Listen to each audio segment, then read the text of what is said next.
How did you find out about the PBL Simplified podcast? Was it from the Magnify Learning website? Maybe an email we sent out? Maybe you came to a 3-day training over the summer. The point is, would you share this PBL Simplified podcast the same way you found out about it? So if you found out about it via the email list, would you forward that email to 3 people in your network to share the podcast? Or share your experience of like one of your summer workshops with 3 people? And maybe you do it via Twitter, like whatever your normal communication tools are. And well, why 3 people? And that's a good question. The number one reason is that you begin to take on the persona of a generous person who shares good resources with others. And then you live into that. You become generous as you're being generous. And those people that you're generous with are likely to return the favor by sharing one of their favorite resources. So it's a really great kind of cycle to get into. Another reason for 3, though, is that you can start to build a PBL thought partner network. And it might not be the first person you think of. I find it's often a person just outside of your closest circle that's already kind of dabbling in PBL, thinking differently. And I don't have any research to back this up, but anecdotally, this is how it seems to happen. It seems to ring true for people I talk to about this. So thanks for sharing. We've got to get the word out so that we can get 51% of schools doing PBL by 2051. Are your teachers fighting apathy in their classrooms? Are your teachers burned out leaving your school? Are you having a hard time firing up your passion for the work? If you answered yes to any of these questions, then you were in the right place. I'm Ryan Stoyer, and this is the PBL Simplified Podcast, dedicated to equipping you to being a visionary leader who's committed to self-development, collaboration, and changing education. Managing leaders are working to get through the day and the year with as little conflict as possible, but you're a visionary leader. You see things differently. You see the changes needed in education as a moral imperative, and it has to happen. And if that's what you're thinking, you are in the right place. We're here to support you, to build your skills, to give you some words and vocabulary for the passion that's inside of you.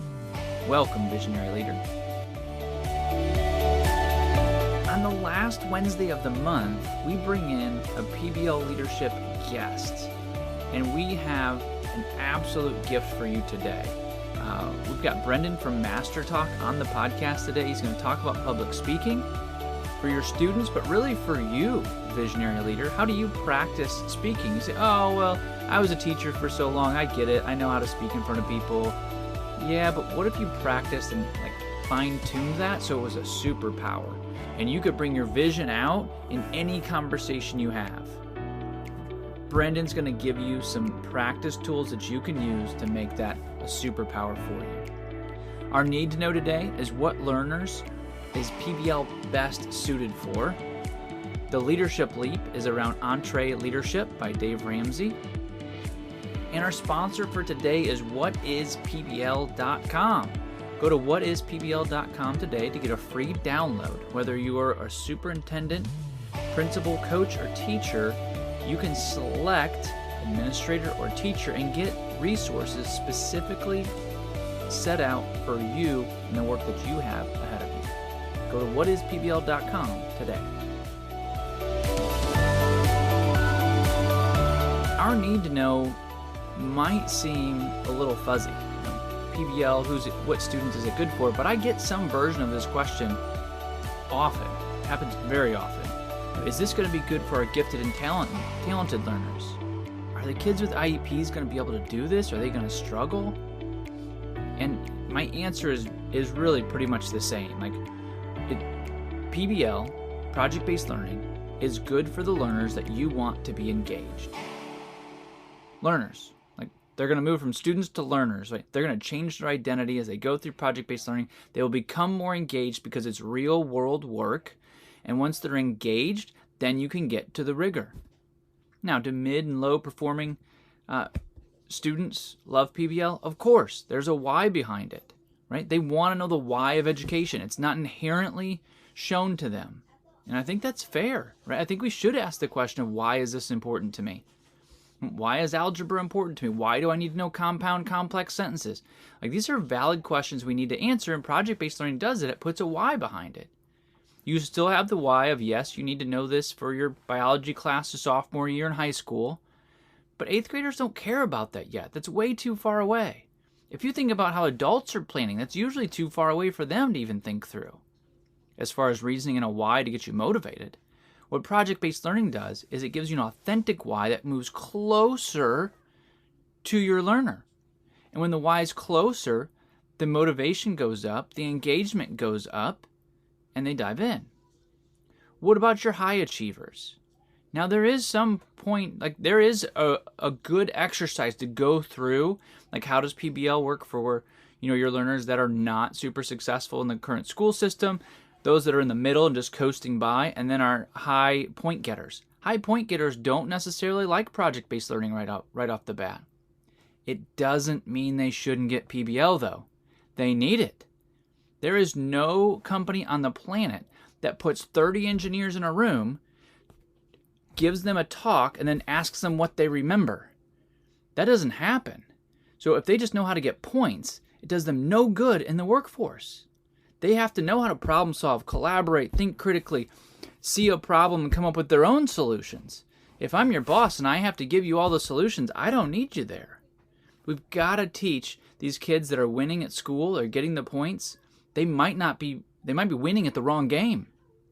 So we've got to get them PBL as well. Even if they don't like it, they tend to resist it at first, and then they see the purpose, the authenticity, the why of their learning, and they get it. They get it. Sometimes there's a barrier there because they're going to look at the rubric and say, how do I get my points? And hopefully you're saying, well, points are not the most important thing. You're going to get points. Here's the rubric. I'll show you how you get them. But the most important thing is that you're learning how to learn. You're learning how to problem solve. You're learning how to work with people that aren't like you. Those are the employability skills that those kids really need to be successful in the next leg of their journey.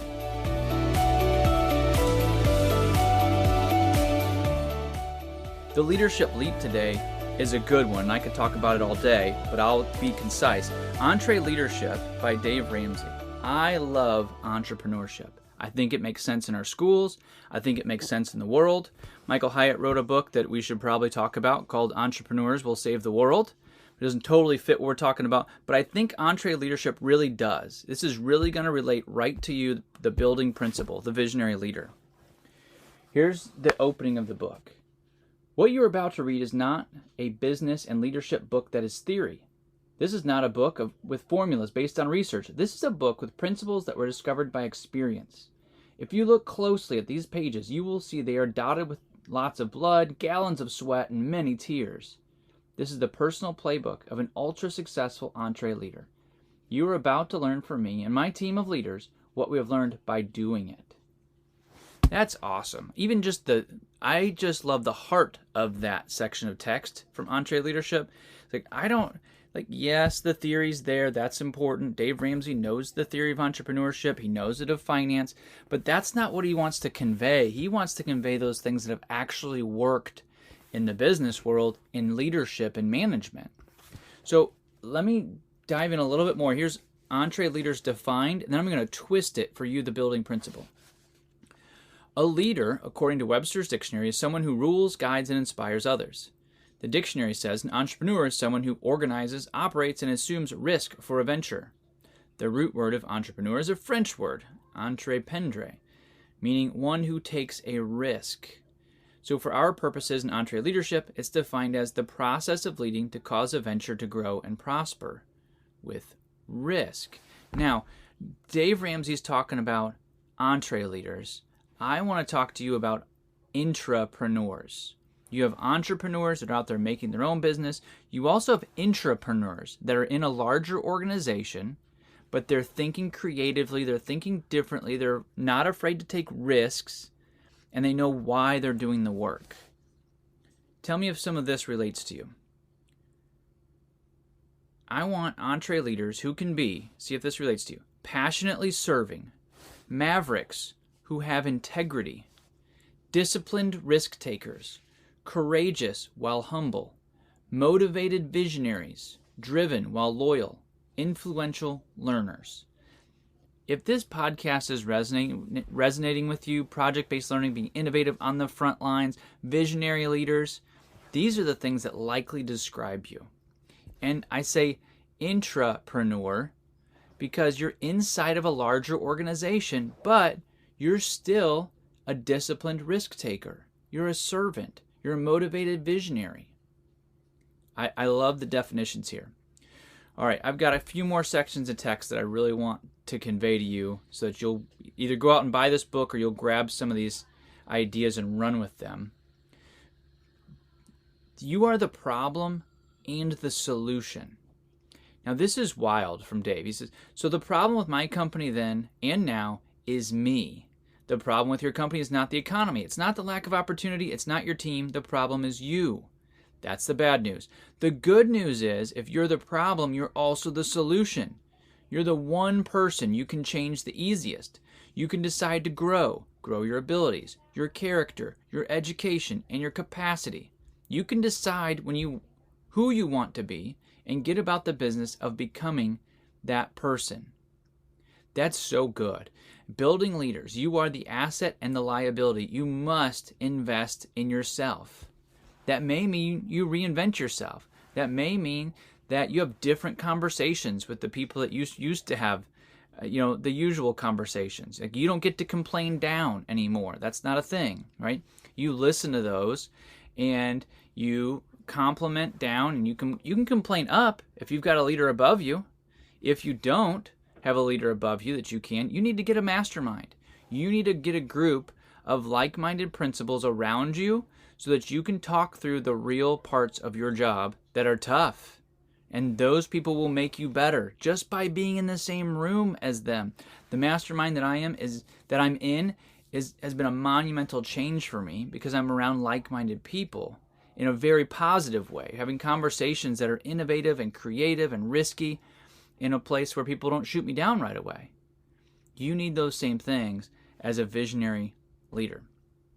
Now, let me get to a couple more things because it's a good book. I highly recommend it. Staff culture. Dave's talking about it in a business. I think it applies directly to you in a school. What are the things that you will fight for? He says, to the extent any one of these has a foothold in your culture, they are stealing your fun as a leader, and they're worth fighting for to the death. Number 1, he lists lack of intention and thoroughness about communication. Lack of intention and thoroughness about goal setting. Number 3 is gossip.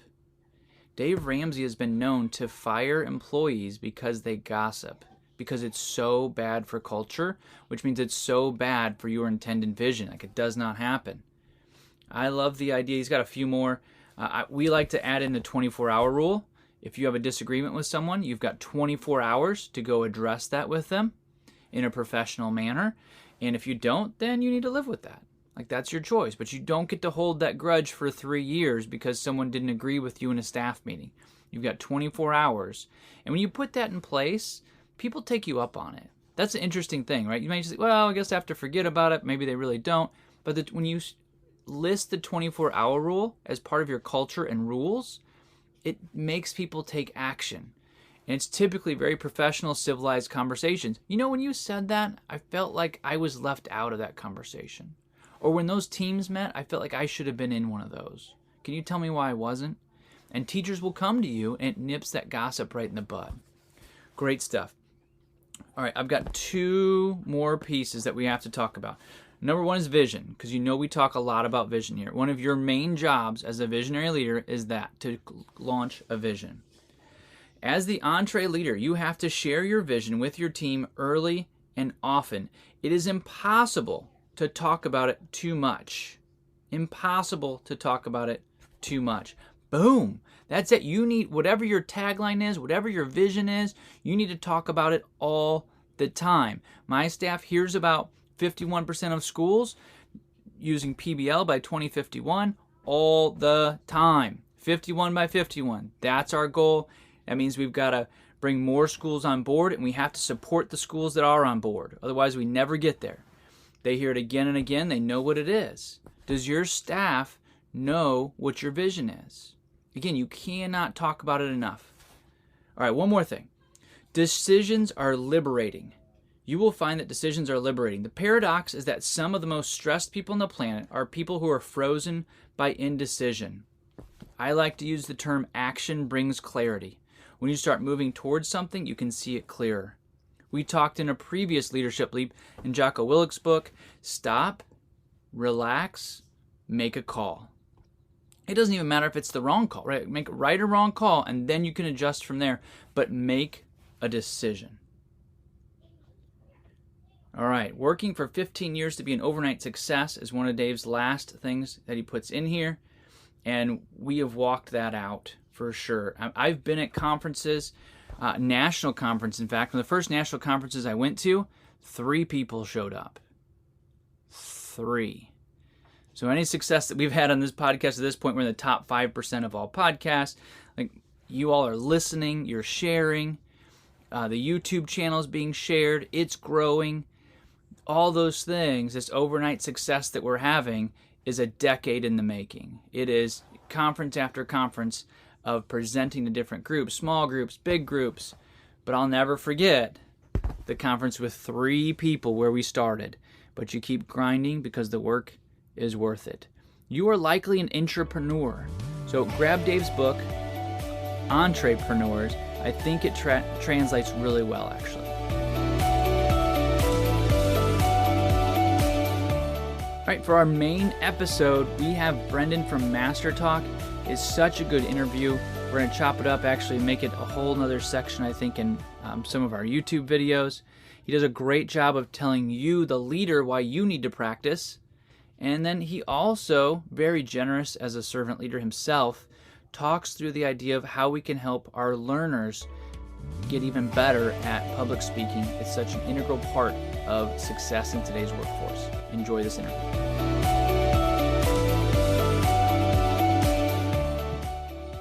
All right, PBL Simplified audience, super excited to have Brenden with us today. Brenden's from MasterTalk. Go to his YouTube channel. He started this YouTube channel to help the world master the art of public speaking. And he's here with us today. I'm super excited to share his knowledge with you. Brenden, thanks for being with us today. Ryan, the pleasure is absolutely mine. Thanks for having me on the show. Hey, our first question to every guest that we have on the show is, what is your why for the work that you do? So what's your why? Absolutely. My why, Ryan, is I believe the next Elon Musk is a 7-year-old girl who can't afford a communication coach. So my goal is to save her and help her. So the mission of MasterTalk is to empower every genius in our society to become an exceptional communicator. Because if we did, the world would just move at a faster pace. So that's the dream. I love it, man. That's going to hit the hearts of our listeners, right? We've got principals on board. We've got educators that are looking to do some of those same things, and you're doing it through YouTube and doing it well. But let's tap into your expertise for our audience. So a lot of our educators, they've gained speaking experience, right, through daily classroom practice. Every day you're giving a talk, right, for 184 days for over a decade. But leaders that step into a principal chair, sometimes that's a little bit different. Like, they have this vision inside, they know what school should look like, but it's hard to get it out there. So I first came across you, I think, with your YouTube series, Daily Public Speaking Exercises. I think you have 3 of them. It's got 400,000 views, so kudos. But what are some tips that you can give our principals or educational leaders? For sure, Ryan. So for me, the idea has always been communication is like juggling 18 balls at the same time, right? So one of those balls is eye contact, one is smiling, one's body language, storytelling, facial expressions, and the list goes on. And it can get really tiring really fast and overwhelming. So for me, the question has always been, what are the 3 easiest balls to juggle? Which are a little bit different than the video you mentioned. But the idea is, if we work on these 3, that builds up our confidence over time. Whether we're an educational leader, whether we're a teacher, whether we're a principal, or even a kid in school, the same principles apply. So let's start with ball number 1, which is the random word exercise. So the random word exercise is very simple. All you have to do is take a word like light bulb, like home, like shelter, like doorknob, and create random presentations out of thin air. And this serves 2 main purposes, right? Number 1, it helps us deal with uncertainty. Because guess what? Life is filled with uncertainty. For example, when we meet somebody new at an event, we have no idea how that conversation is going to go, right? So and then the second piece is, if we can make sense out of nonsense, Ryan, we can make sense out of anything. So now bringing it back to this, I encourage teachers and educators to not just do this with themselves, but also with the people in the classrooms that they lead. So give the kids, give the high schoolers random word exercises and do this together so you all get better over time. So that's number one. Yeah, I love that. And I like the idea of taking it from adults down to kids too. Because in project-based learning, we're doing a lot of speaking to industry leaders, and maybe you're 16, right? So now you're with a bank CEO and suddenly, you get tongue-tied. But what I hear you saying is a quick off-the-cuff, almost informal speech kind of eradicate some of that. Is that really what we're looking to do? 100%. For me, the perspective has always been do the harder thing. So going back to the random word exercise, if you can talk about avocados for 30 seconds, Ryan, you can talk about anything for 30 seconds. Yeah. And the reason that's such an important skill set, especially to the context you gave, let's say there's a new principal who knows what the vision is, but isn't sure about how to communicate it. There's going to be a lot of interactions that principal has, Ryan, during the week that they never expected because they're new to the job. So that's an example of uncertainty. But if that person is trained in the random word exercise, which isn't that hard, just do it 5 times a day for 3 weeks and you'll have done it 100 times. It's just most people aren't willing to do it that many times. They'll be able to deal with their day-to-day situations in life and at work very easily. So that's number one. So I want to get to 2 and 3, but I'm stuck on this one because I feel like as adults, the principals, like we should be able to do this already, right? So like as you work with clients on, whether it's a CEO or a speaker, like how do you get them over this? It's almost like, well, this seems too silly, right? I'm going to talk about a coffee mug for 30 seconds. Like, how do you get them over that hump? Since this is more related to educational leaders, I'll give a different spin to this, which is how did we get here? Why is it that we're either fearful of speaking off the cusp, whether we think it's childish, we're not that great at speaking, we have some challenges there? The answer, I believe, starts at the beginning, Ryan, which is where do we learn how to speak? And the answer is the education system. That's where we learn how to communicate ideas effectively. But there's 3 main challenges I want to point out with speaking in a high school or in an elementary school. And that excludes project-based learning because that's more innovative, but more the traditional sense of the education system that probably me and you grew up in. Right. And those pieces have 3 main challenges. One, every presentation you give, 100% of them are mandatory, Ryan. They're mandatory. So you don't wake up in the morning and say, hey, Ryan, you want to get breakfast and present all day? Nobody says that. So especially not a 10-year-old kid that we used to be. A lot of us forget that. We used to be 10, 12, 14 years old. So all of them are mandatory. Number 2, every presentation is not tied to our passions. It's tied to what the curriculum expects us to present. So it's never, hey, Ryan, I know you love education. I know you're passionate about podcasting and media, and you got a great haircut too. Do you want to talk about those things? Like, no, right? You have to talk about Shakespeare and poetry. And after you're done that, you talk about the Renaissance. And then number 3, the worst thing of all is that every presentation is tied to a punishment. So if you don't do a great job, every presentation you give is tied to a grade. So how does this tie into your point now, Ryan? We grow up believing, my friend, that communication is a chore, so it becomes one. So we see exercises like the random word exercise, things like that, as childish. But let's learn from the 5-year-old version of who it used to be. If we go to a 5-year-old kid and we give them the random word exercise, they don't debate us, right? They just look at us and they go, oh yeah, bacon is, my mom made me that for breakfast, because they don't have the fear of judgment. They're not tight, but the education system forces us to be tight. So we bring that into the boardroom, into our life, and that's why we grew up not liking speaking in the first place. I love it. I'm glad I pushed there for just a second, because you also kind of unraveled why project-based learning, right? In some form. So I love it. You're in. What about the second and the third? What else can we learn? Absolutely. And then the follow-up to your point around project-based learning, Ryan, that does solve many of this. But the only layer I would add on top is we need to make communication fun. That's the main thing. Let me give you an analogy that would apply to a lot of men as an example, is sports. Why is it that so many guys grow up liking sports? Why is that? Right? The reason's really simple, right? Because the childhood memories that we have of sports are fairly positive. So let's take basketball or hockey. You remember the times where you're running on the street shooting basketballs, hoops with your friends.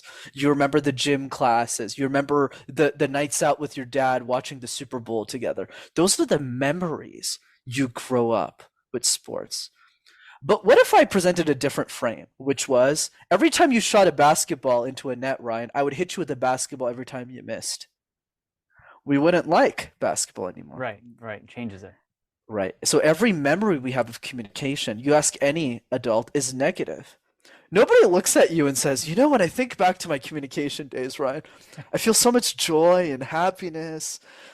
Right. And that's what I feel project-based learning solves for. But then the next level to that, and then we can go to exercise 2 and 3, is adding the random word exercise is never tying the exercise to even a project. It's literally just going, hey, let's just play a game today. Everyone just does the random word exercise, and there's no points. And that's really the key to the game. Yeah. Yep. Love it. So that's number 1. Number 2 is the question drill. We get asked questions all the time in our life, right? At work, at school, on a podcast, but most of us are reactive to those questions. We wait for the question to come up. We're not proactive. I'll give you a funny example with me. A few years ago, when I started guesting on podcasts, I sucked. Okay, I was horrible. And I probably still suck a little bit, but I remember some guy came up to me and he asked me, where does the fear of communication come from? And I looked at him and I said, Los Angeles? New York City? Like, I don't know how to answer that. So what did I do differently? Yeah. Every day for 5 minutes, Ryan. Exercise is really simple. Every day, just write down an answer. One question you think the world is going to ask you about your expertise, your products, or your services, or your vision as a principal. And if you do that every day for a year, you'll have answered 365 questions. You'll be bulletproof. Yeah. I love that. Again, just preparing before we get to the situation, right? In a low risk environment, and then we're ready. Absolutely. How about number 3? You're a great listener, by the way, Ryan, which is another important piece we can tackle as well. So thanks for that. So going back to number 2, right? Let's think about the vision behind the principle. Is let's say you're new at the job, you're worried about your vision, but I drilled you on 100 questions.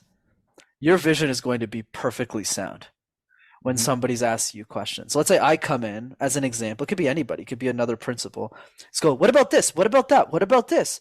Behind your school, what's your thesis around this? Where do you see, how many schools are we going to open? You're writing all these questions down, you're answering all of them. Well, when the meeting actually counts, you ace it.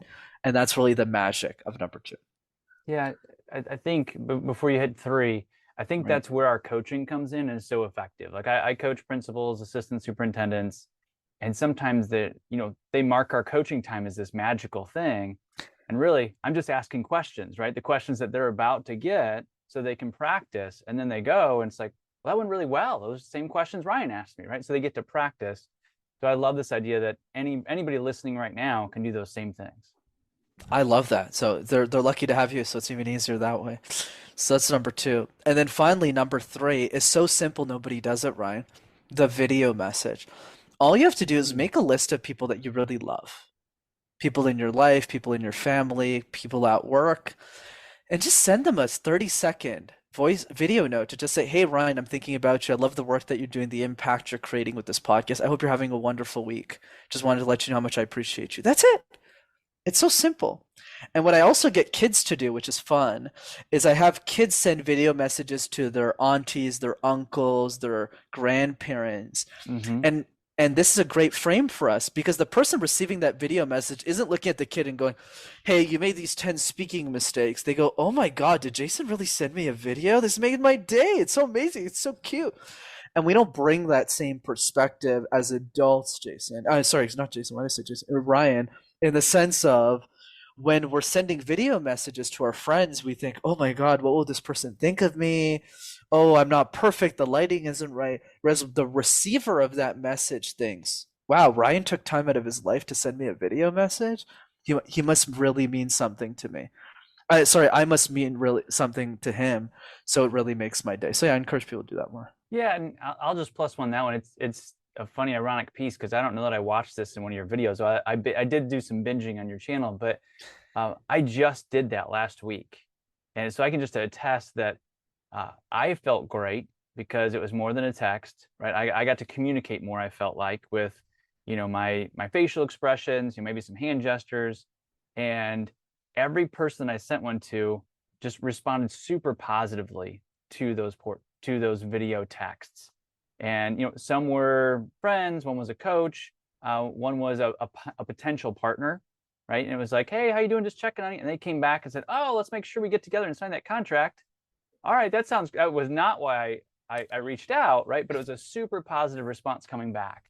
So yeah, I really love number 3 as well. So Amazing. I'm glad. And you got the results too, indirectly. So that's even better. yeah, and I think for our principals that are listening, what if you could send those to your staff? Once a day, you send one every day to a different member of the 30 staff that you have, just saying, hey, I was thinking about you. Or maybe when you're doing your classroom rounds, you're going through, you're just leaving a quick video text of some kind that says, hey, I really love the way you interacted with every different student while I was in there. I really appreciate you. And just a quick way to practice your public speaking, but also to give some really good feedback. 1000%. Yeah. All right. So next question, as we're trying to help principals bring this vision out, it's like, where do you have time? We talk a lot about vision on the podcast because the vision's in us. We've got this different idea for school, but how do we get it out? So one of the tools that a principal has is the faculty meeting. And sometimes they're dreaded, right? It's just, the teacher said, I have to sit through this. I can't believe I can't go home yet. But how can a principal really use this faculty time well when they're in front of their staff? For sure, Ryan. There's a couple of tidbits here. And the frame that I want to present this answer is I'll present a few different ideas, but there's one that will resonate with each of you individually. So just implement what you think makes the most sense. So a couple of things here. One, what I always like doing in my meetings with teams is I ask everyone what they're grateful for before we even do anything. So I just ask them, hey, what are you grateful for today? What are you grateful for? And it gets people's attention, puts people in the right state, and it brings the right energy into meetings versus somebody goes, oh my God, I hate this. I mean, you already lost before the person even got into the room. So this is what I call energy shifting. So I'd start with that. One other example I like as well is just get everyone to do a random word exercise just for fun. Right, get everyone to do it. Okay, everybody, you get donkey, the other person gets stove, the other person gets oven. Like you just do a bunch of. So creating some form of entertainment. The second idea I have is involving the staff in the faculty meeting. If it's just you talking, you're doing it wrong. Good, the way you want to do it, much like project-based learning, is you're co-creating the vision with the team. So for example, if I was the principal running that meeting, it would be more in terms of here's the vision I have, but I want everyone's ideas here. Jenny, what do you think of this? And the way that I would approach this very tactically, depending on the size of the faculty room. Let me just ask you, Ryan, so I'm serving the audience. What's the average, or maybe it's super wide, but what would you say is the average number of people who would attend a faculty meeting just for my own education? Sure, yeah, and it is pretty wide. And we serve districts that have 2,000 students and then that have 80,000 students. So it's going to look different, but a middle school principal could easily have 30 to 40 staff members in a faculty meeting. Okay, awesome. So let's do and how long are the meetings usually? You probably have an hour. An hour. Okay, so if it's 60 minutes and there's 30 to 40 people, here's the way I would punch it. I would always have 5 or 6 people from the room share, but I would rotate. So let's say it's 60 minutes. Are they weekly or monthly? Probably monthly. Monthly. Okay, cool. So the way that I would do it is I would pre-prep the meeting and I would ask them, hey, this is my vision. I might even send a video explaining my vision, like for 3 minutes. And then I would have, hey, whoever the 5-10 people who have some ideas on this, I'd love for you to bring it up in the meeting and just message me before. So then they become a part of the agenda. But either way, however we format this, the principle stays the same. And not the principal running the school, I meant the principle of the learning, which is you need to involve the staff. They need to have some participation, some ownership in that faculty. They need to feel like they're a part of this vision, or they'll dread the call every single time. So so let's recap. Number 1 is gratitude, like do some energy changing way to turn the energy of the room. The second way is to really involve them in the process. And the third one is to spend some time celebrating some of the progress that you've made already throughout the year. So one thing I like to do a lot is I'll spotlight 2 or 3 people that I feel are really embodying the vision. So I'll give you an example. Let's say we're in a project-based learning school with 30 staff, and one staff had a brilliant idea of doing something different with the project that led to really good student results.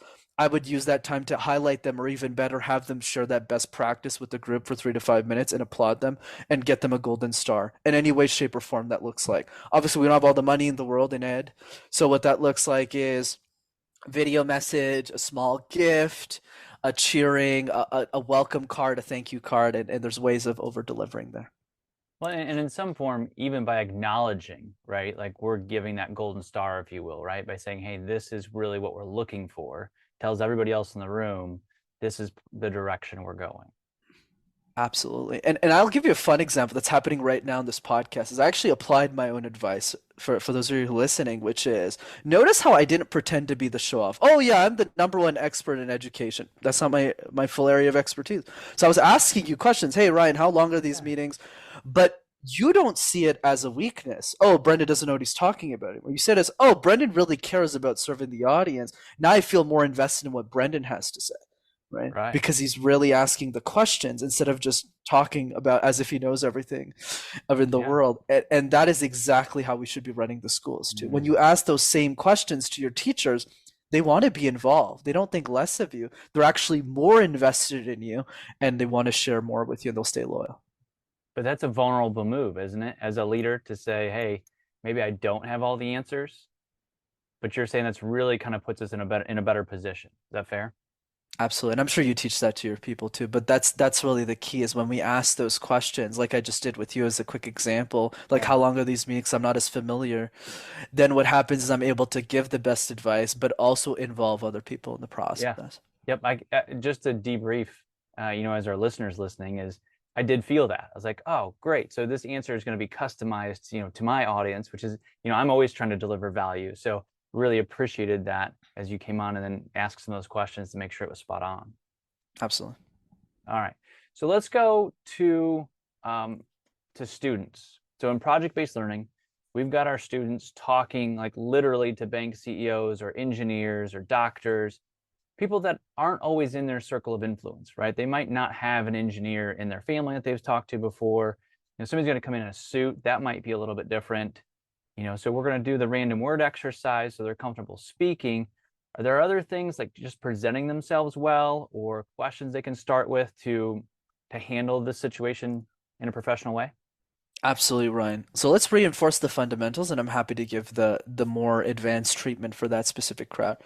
So the first piece is are we doing these 3 things consistently? The biggest mistake, Ryan, is that people don't book time in their calendar to do the random word exercise, to do the question drill, to do the video messages. So it's not that there's a bunch of special sauce here. It's that most people just don't book 15 minutes.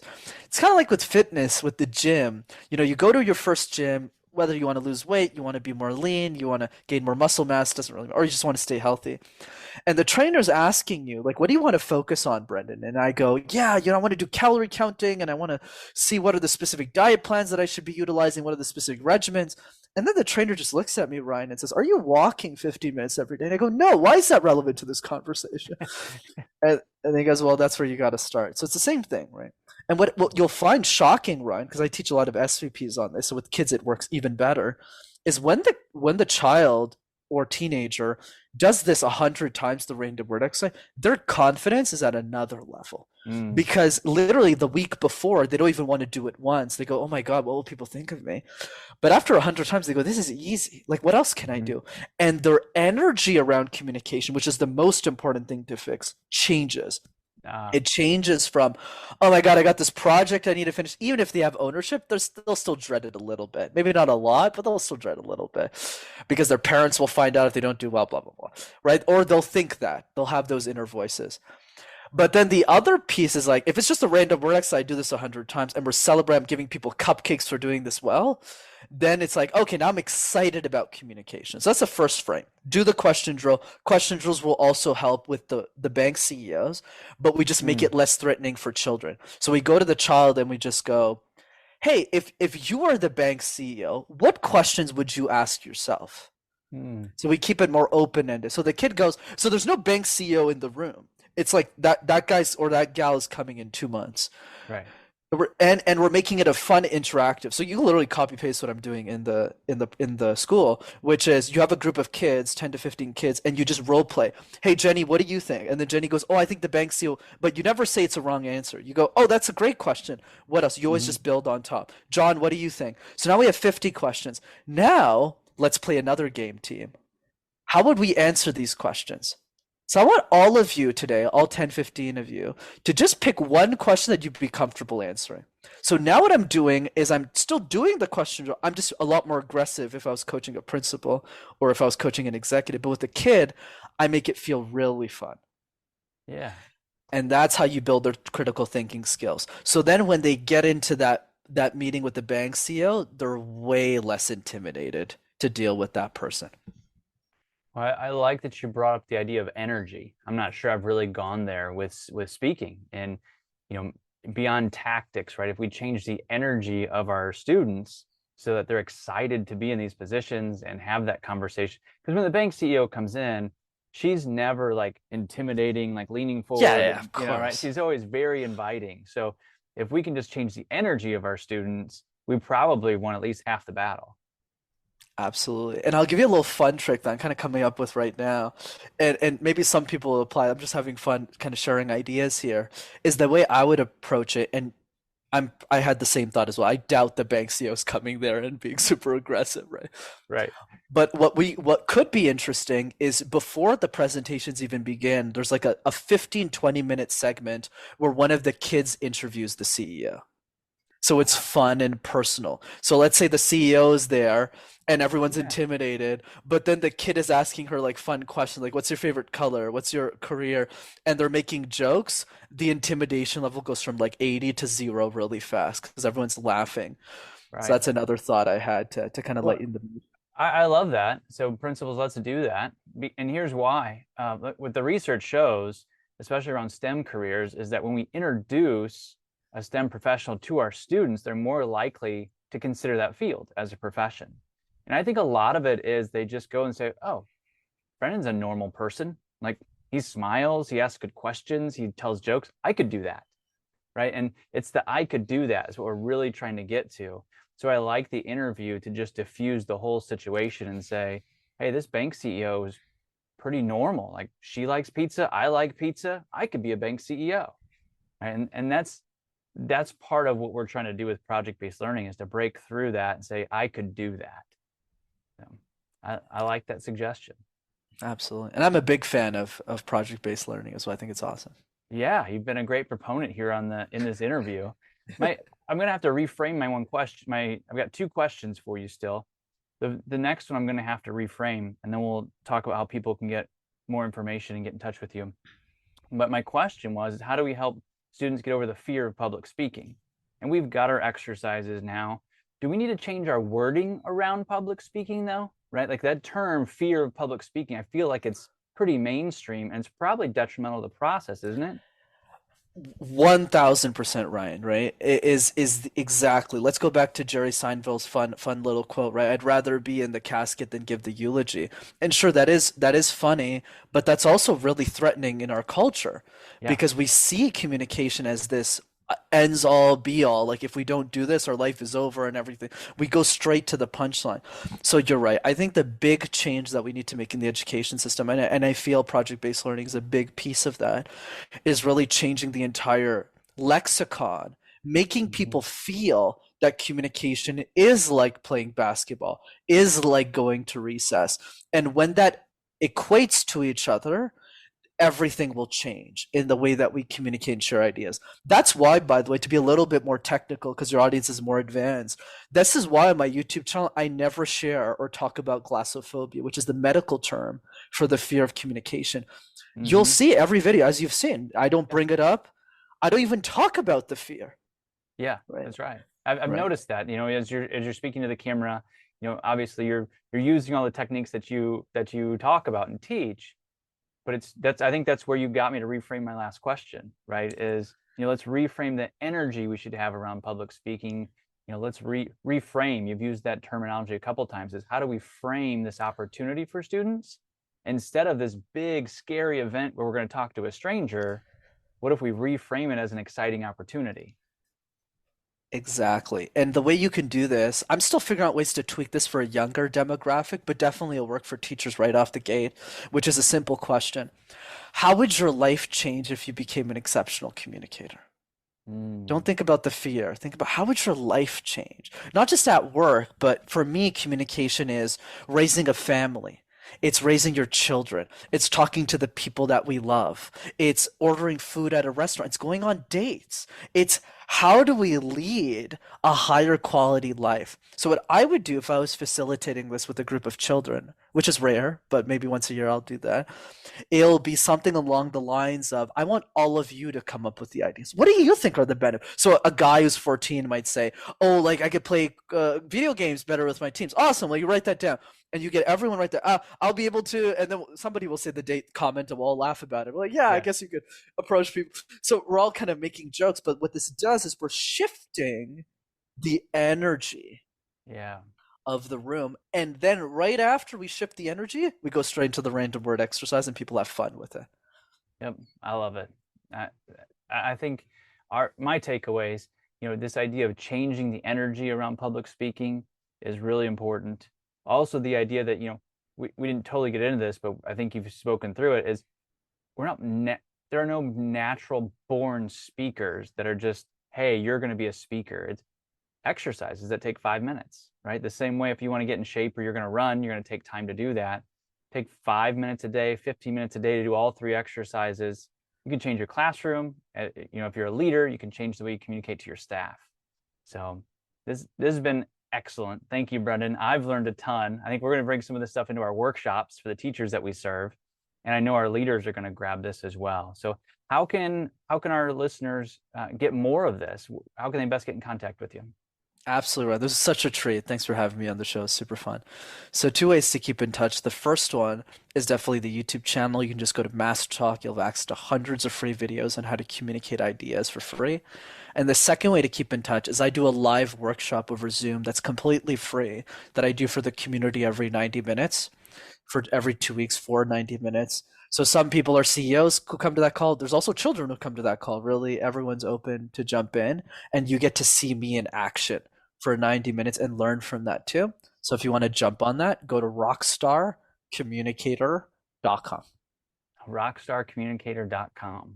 Excellent. You snagged the right URL. I love it. We got lucky that we even got it. Brenden, thank you for the time today. Thank you for your energy. We really appreciate it. Pleasure was mine. All right, PBL Simplified audience, you what a treat. Like, you've got some things that hopefully you pulled over to the side and wrote some things down, or you're going to need to listen to this again. Share it with your staff. There's some great classroom practices in here as well. And again, for you communicating your vision, these are some of the exercises you should be doing so that you're going to communicate that just like it looks on paper, so you can get it out into your school. And when you do that, you'll engage your learners, tackle boredom, and transform your classrooms. So go lead inspired.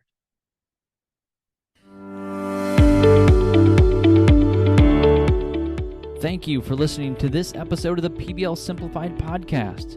Would you help us achieve our vision of 51 by 2051? One small step you can take to help us out is to leave a review of the PBL Simplified Podcast. Scroll down to the bottom of our show page, select a star rating, and leave a review.